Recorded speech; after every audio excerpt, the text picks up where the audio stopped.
নিঃসন্দেহে এই চুক্তি উনি করছেন উনার স্বার্থে এবং উনার যে অতীতের কর্মকাণ্ড, উনার যেভাবে উনার যে মন মানসিকতা থেকে যেটা বোঝা যায় যে এই যে একটা অসম চুক্তি, গোলামের চুক্তি বলা যায়, এইটা করে উনি হয়তো ক্ষমতায় থাকার আ চেষ্টা করছেন দীর্ঘায়িত। হয়তো উনি প্রেসিডেন্ট হবেন বা কিছু একটা আ ধারণা উনার ছিল বা কেউ আশ্বাস উনাকে দিয়েছিল। এই চুক্তিটা অ্যাকচুয়ালি ৩ দিনের না। উনাদের টার্ম যখন শেষ হয় টেনিউর তার ৬০ ঘন্টা আগে এই চুক্তিটা হুম, আ উনি সাইন করছেন। এখন যেসব অ্যাডভাইজাররা বলেন যে, "আমরা কিছু জানি না। এটা ইউনূস সাহেব একাই করছে।" যেমন এটা আ শহীদ খান সাহেব বললেন। Clear cut. আইন মন্ত্রণালয় ভেটিং ছাড়া এই চুক্তি কি হতে পারে? হতে পারে না। আপনার প্রাণী সম্পদ মন্ত্রণালয়ের ভেটিং ছাড়া এই যে খাদ্য আমদানি হবে, এটা কি হতে পারে? এখন ফরিদা আক্তার ওই যে আপনার এনজিও বলতেছে যে, হুম, "অনেক চেষ্টা করলাম। এটাকে ঠেকাইতে পারলাম না।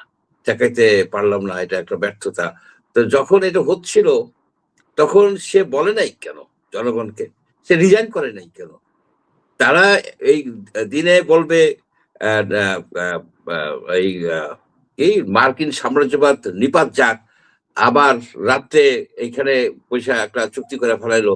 এমন একটা চুক্তি যে চুক্তিতে আপনার আমাদের সার্বভৌমত্ব হানি হইছে। দেখেন হুম, যে, যেকোনো প্রোডাক্ট, বায়োলজিক্যাল প্রোডাক্ট বা ফুড প্রোডাক্ট বা মেডিসিন এগুলির জন্য কিন্তু আমেরিকায় একটা অর্গানাইজেশন আছে বলা হয় FDA, food and drug hmm, administration. FDA এর অ্যাপ্রুভাল ছাড়া আমেরিকায় কোনো জিনিস বিক্রি করা যায় না। ওষুধ-টষুধ সবকিছু। এখন FDA টেস্ট করে, টেস্ট করার পরে যে ওষুধ কিংবা কোনো খাবার এগুলো যদি বাংলাদেশে আসে, বাংলাদেশের আর টেস্ট করার দরকার হবে না। করতে পারবে না। এই যে আইনটা করছে, সে আইনটা আপনার আপনি চিন্তা করে দেখেন যে আমেরিকার অনেক প্রোডাক্টেই লার্ড আছে। মানে শূকরের চর্বি আছে। অনেক হুম, প্রোডাক্টেই আপনার শূকরের জাতীয় আ আ জিনিস থাকে। কোলাজেন এটা সেটা হুম, থাকে। সেগুলি তো আমেরিকায় FDA অ্যাপ্রুভ করে দেবে। আমি কনফার্ম হয়েছি। আমার ফ্রেন্ড এফডিএ তে ওখানে চাকরি করেন অনেক বছর ধরে। ও বলল যে, "হ্যাঁ, এখানে তো শূকরের প্রোডাক্ট এর জন্য তো আমরা ব্যান করব না।" এখন আপনি হুম, যদি বলেন যে আমাদের WTA তে WTO ওয়ার্ল্ড ট্রেড অর্গানাইজেশন এর কিন্তু একটা ক্লজ আছে। হালাল ক্লজ। অর্থাৎ হুম, হুম, হুম, হালাল প্রোডাক্ট না হলে আমি নিব না। এই ধরনের একটা করা যায়। কিন্তু এই চুক্তিতে হালাল ক্লজ যদি আমি বারে ইনভোক করি তখন বলবে কি যে তুমি নন ট্যারিফ ব্যারিয়ার সৃষ্টি করতেছো আমাদের জন্য। অর্থাৎ হুম, জিনিস নিবে যার মধ্যে শুকরের গোস্ত থাকতে পারে, শুকরের চর্বি থাকতে পারে, কিন্তু আপনি কিছু বলতে পারবেন না। এটা তো সে ব্রিটিশ আমলের এনফিল্ড রাইফেলের মতো ঘটনা করে ফেলাইছে। ইউনূস সাহেব এই যে ১৭৫৭ তে যে এনফিল্ড রাইফেলে যে শূকরের চর্বি, গরুর চর্বি এটা গুজব বলে, আসলে গুজব না। পরবর্তীতে প্রমাণিত হয়েছে যে অ্যাকচুয়ালি এনফিল্ড রাইফেলের ওই কার্তুজটা শূকর আর গরুর চর্বির মধ্যে ডুবাই রাখা হয়তো যাতে এটা থাকে। তা এখন ইউনূস সাহেব তো এনফিল্ড রাইফেলের মতো আমাদের যারা আমরা আমাদের যে ধর্মটা যতটুক হুম, টিকে হুম, আছে, কোন রকমের টিকায় রাখতে পারছি আমরা, সেইটুকু উনি এই শূকর দিয়া, শূকরের গোস্ত খাওয়ায়া আমাদেরকে একেবারে গণহারে আমাদেরকে ধর্মচ্যুত করার একটা পায়তারা করছে এই বৃদ্ধ মব সম্রাট। উনাকে বিচার করা দরকার। হুজুররা এত হইচই করে, হুজুরদের তো উস্তাদ উনি। হুজুররা এত হইচই করে, হুজুররা এখন বলতে পারে না যে তুমি আমাদের শূকরের গোস্ত খাওয়ানোর কায়দা করছো কেন? এটা হুম। তদন্ত হওয়া উচিত। এখানে আমি মনে করি কি যে আমেরিকা এবং যেমন এটা নিয়ে তো করে সংসদে কেউ কথাও বলছে না। যে গতকালকে মনে হয় রুমিন ফারহানা এটা নিয়ে তুলেছিল। কথা এটা বলতে বলেছে চায়নি। সামনে আসা সংসদে যায়। এটা উঠাতে হবে। হুম, সংসদে উঠাতে হবে, হুজুরদের বলতে হবে, "হুজুর, হুজুর এত হইচই করেন, এই আমেরিকার এই সব খাবার আসলে এর ভিতরে যদি শূকরের গোস্ত থাকে, তারপরে আপনার সেই ধর্ম তো কোথায় যাবে?" হুম, হিন্দু মুসলমান নির্বিশেষে ১২টা বাজায় দিতেছে এই ইউনূস। আরেকটা বিষয় হইতেছে যে আপনার এই যে প্লেন কিনবে ১৪টা বোয়িং। আমাদের ফ্লিট হতেছে এয়ারবাসের। ঠিক আছে? এখন নয় আপনার বোয়িং এর আরেকটা ফ্লিট করলেন। এটা কি দরকার আছে কিনা? এখন গটি-বাটি বেচে ৩০,০০০ কোটি টাকা লাগবে এই প্লেন কিনতে। ৩০ crore 30,000 crore টাকা লাগবে।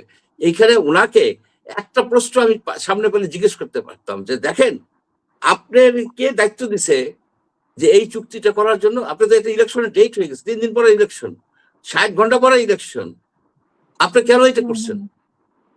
আপনার কিসের? এখানে তো কমিশন বাণিজ্য হয়েছে, ক্লিয়ার কাট কথা। যেমন আপনার ওই যে পোর্টাল তো কমিশন বাণিজ্য হয়েছে, ওনার নিকট আত্মীয় এখানে ওই কোম্পানির ছিল, এজেন্ট ছিল চিটাগাঙে, ওনার নিকট আত্মীয়, খবর আছে। আপনার একটা কোম্পানিকে উনি কত বছর, 45 বছরের জন্য দিয়ে দিল ওই পান গায়ের ওই পোর্টটা। এইটা ওনাকে কে দিতে বলছে? হু অ্যালাউড হিম? উনি না, শুধু ওনার যে মন্ত্রিসভার, ওনার তো ওই যে অ্যাডভাইজারি মানে মন্ত্রিসভাই, ক্যাবিনেটটা, এটা সম্পূর্ণভাবে দুর্নীতিগ্রস্ত। আপনি দেখেন যে এই যে রিজওয়ানা দুর্নীতির কাহিনী প্রতিদিন বাইর হচ্ছে, এবং আমরা যখন বিভিন্ন এসে যাই, বিভিন্ন মানে পার্টিতে কিংবা মানে লোকজনের সাথে যখন আলাপ আলোচনা হয়, রিজওয়ানার আই উইটনেস কাহিনী আসে যে সে কার কাছ থেকে কত টাকা খাইছে।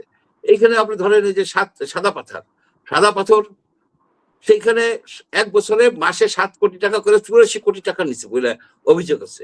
84 করোড় টাকা নিছে, এইরকম বহু টাকা সে নিছে। আর তো ওই যে আপনার যে নসরুল হামিদ বিপুর সম্পত্তি তো উনি এখানে দেখাশোনা করছে, এবং উনার ফ্ল্যাগওয়ালা গাড়িতে কইরা ওই বছর 2014 নভেম্বরে বুড়িবাড়ি সীমান্তে নামাই দিয়ে আসা হয়েছে। একটা লোক, যে বিপু হচ্ছে অন্যতম দুর্নীতিবাজ, সবাই জানে। জ্বালানি সেক্টরটাকে সে সম্পূর্ণভাবে বিদেশি আমদানি নির্ভর করছে। আমাদের যে এই গ্যাস উত্তোলনে দেয় নাই, দেশীয় কয়লা ভিত্তিক বিদ্যুৎ 14,000 মেগাওয়াট উৎপাদন করার প্ল্যান ছিল, সেটাকে নানাবিধ বানচাল কইরা শেষ পর্যন্ত এখন টোটাল বিদ্যুৎ সেক্টরটা আদানির উপর নির্ভর করে। আপনার এই বিদেশ থেকে কয়লা ভিত্তিক হইতে পারবে, বিদেশ থেকে কয়লা ভিত্তিক হইতে পারবে, কিন্তু তোমার নিজের কয়লা উঠাবে না। বেস্ট কোয়ালিটির কয়লা আপনার সেই দিনাজপুরে 5টা কয়লা খনি আছে যেখান থেকে আপনি ভালো বিদ্যুৎ উৎপাদন করতে পারবেন। এই যে আদানির যে আসে বিদ্যুৎ, কত 900 মেগাওয়াট, আদানি বিদ্যুৎ তো কয়লা ভিত্তিক, ঝাড়খণ্ড থেকে আসে কয়লা ভিত্তিক বিদ্যুৎ, তাতে কোনো অসুবিধা নেই। যেটা করা হচ্ছে রূপপুর বিদ্যুৎ কেন্দ্র যেটা চালু হবে, সেটা এই যে ধরেন নিউক্লিয়ার এটা করছে, এটা নিউক্লিয়ারই করছে, এটা হচ্ছে হাইলি এক্সপেন্সিভ। আপনার এটাও তো প্রতি ইউনিট পড়তেছে 12 টাকা। আপনার যদি বিদ্যুৎ যদি সস্তা না হয়, তাহলে আপনার কোনো ভবিষ্যৎ নাই, দেশের কোনো ভবিষ্যৎ নাই। আমরা বলে যে বিদ্যুতে সাশ্রয়ী হোক, আর কত সাশ্রয়ী হবে? একটা বাড়িতে 2টা লাইট জ্বলে, একটা ফ্যান চলে, একটা টিভি চলে, এর বাইরে কিছু নাই। আমাদের পার ক্যাপিটা বিদ্যুৎ কনজাম্পশন এরা বলে 1100 কিলোওয়াট আওয়ার, কিন্তু কিন্তু আমার ধারণা অনেকেই বলে যে 550 মতো। অথচ সুইডেন, নেদারল্যান্ড, নরওয়ে, আমেরিকা এসব জায়গায় 11,000-12,000 কিলোওয়াট বিদ্যুৎ পার ক্যাপিটা ইনকাম করে, এবং অ্যাফোর্ডেবল, তাদের পার ইনকামের সাথে সামঞ্জস্য করেই হয় এটা। জি, অসংখ্য ধন্যবাদ।